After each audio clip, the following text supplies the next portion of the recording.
Veronica from Bodies by Vivi, your holistic nutritionist and personal fitness trainer, lifestyle coach. Today we're going to be talking about how to curb your sweet cravings.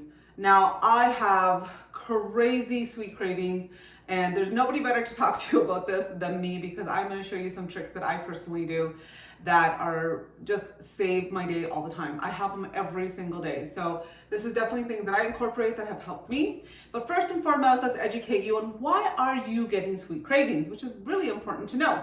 So one of the biggest reasons people have sugar cravings is, number one, is they're probably lacking food in their diet. They're probably not consuming enough calories. And this is very common with women who are trying to lose weight.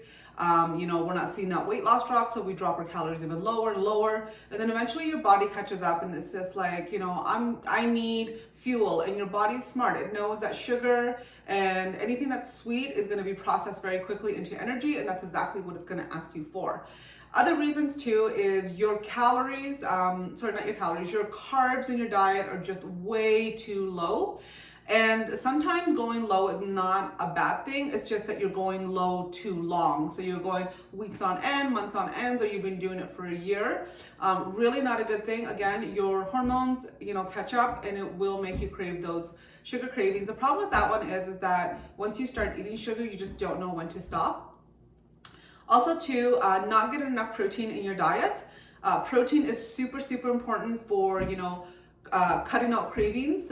Majority of people who do my nutrition plans are they're so shocked that they're not craving foods like they used to. And not even just sugar foods, just craving foods in general. And that's because I make sure that, they get a certain amount of protein to make sure that the hormones are very healthy, and then they're not going to get that craving that's going to fail them on their diet. The other reason why too is, especially for women, is menstruation. So menstruation, we definitely crave fatty, high sugar based foods. So that is a hormone driven craving. Stress is another one too, which is also hormone driven. So if you have a lot of stress, you're definitely going to crave those type of foods, because again, your body is overrunning itself, and it just needs something quick and fast. And it's always going to ask you for the foods that know the best to do that. Protein won't do that for you, neither will fat. So your body will ask you for sugars. And then just bad habit. If you've been eating a lot of sugar and you just, it's just been a habit and your body has become used to it and it's just a go-to, then that's just a mental habit that you have. That's something that we need to break. Okay, so now you know why we crave sugars. Okay, so my diet hacks. What do I do? Well, I usually drink a lot of sweetened teas. So I either drink green tea with a little bit of stevia. I love licorice. I don't put anything in that other than just hot water, because licorice has already a nice sweet flavor, and so does fennel, which is another one that I use. It's totally awesome. I like to use it when I have a sweet craving, I want something sweet, and then I have that first, and then that kind of cuts off the craving for me, or I have it after every single meal, because in our Latin culture, we're used to having something sweet after every single meal. So that just really helps me a lot. Also, two things I buy, Quest bars or protein bars. Quest and Pure Protein are usually my biggest to go to when I really have really, really deep cravings for sweets.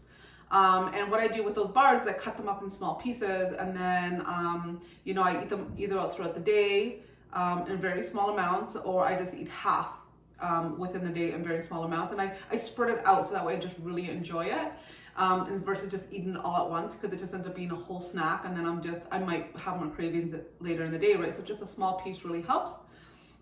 Other things too that I like to use, and if you're sensitive to artificial sweeteners, I don't advise this, but I am not, so I'm okay. I like to use little low sugar or zero sugar candies that are about maybe 10 calories each, and I use those maybe once a day, usually after dinner. That's my biggest to go to. Or sometimes I even just make really healthy, highly palatable, sweetened cookies made with stevia and maybe monk sugar, and maybe I use a little bit of real sugar just to kind of get that mix.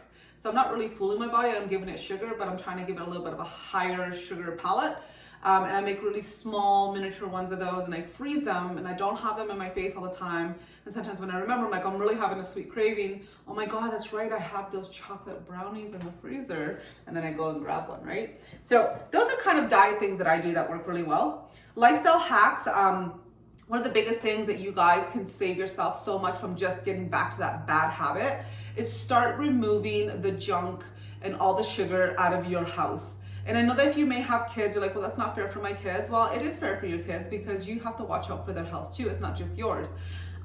You can also have a compartment, an area where, you know, those foods are going to be stored. Maybe you don't know about it. If you don't have the willpower, you can ask, like, you know, your husband to help you with that. And then, you know, that's just used for them or for your kids. But I don't like to have, you know, those type of foods in my house. What I like to do is I do eat those foods in very small amounts, only when I think of like going out with my family, let's go have some Dairy Queen ice cream, right? And so I either share an ice cream with my daughter, we get a bigger version and I share a little bit of it with her, or I get a mini version of a Blizzard, something like that. So I go out and physically get it. And then if I really, really want it, I will go out and get it. But if it's just like one of those things, like I'm emotionally stressed and I just really want that ice cream, I really don't want to get in my car and go and get it. So that just makes you think twice about what it is that you really want. Is it you want emotional soothing, or do you really want food? Are you really hungry, right? So those are some of the lifestyle hacks that I use. I also make sure that, you know, I do allow some flexibility in my diet, and I really, really try to, you know, train my clients about that. It's not all or nothing, because as soon as you do that, you start to get into a deprivation mode.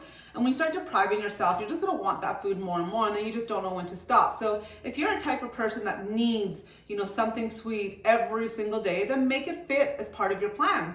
You know, I make it fit as part of my plan, and so can you guys. It's just making sure that you're planning and you're adding it to your plan, so it doesn't feel like it's guilty. It's just part of your plan. It's what you do, and it helps you to stay on track, and you feel good about it. So there's no guilt behind it. Okay, you guys, that is it for today. There's some, you know, tips for you about sweet cravings. Hopefully you enjoyed this clip, and I'll see you next time.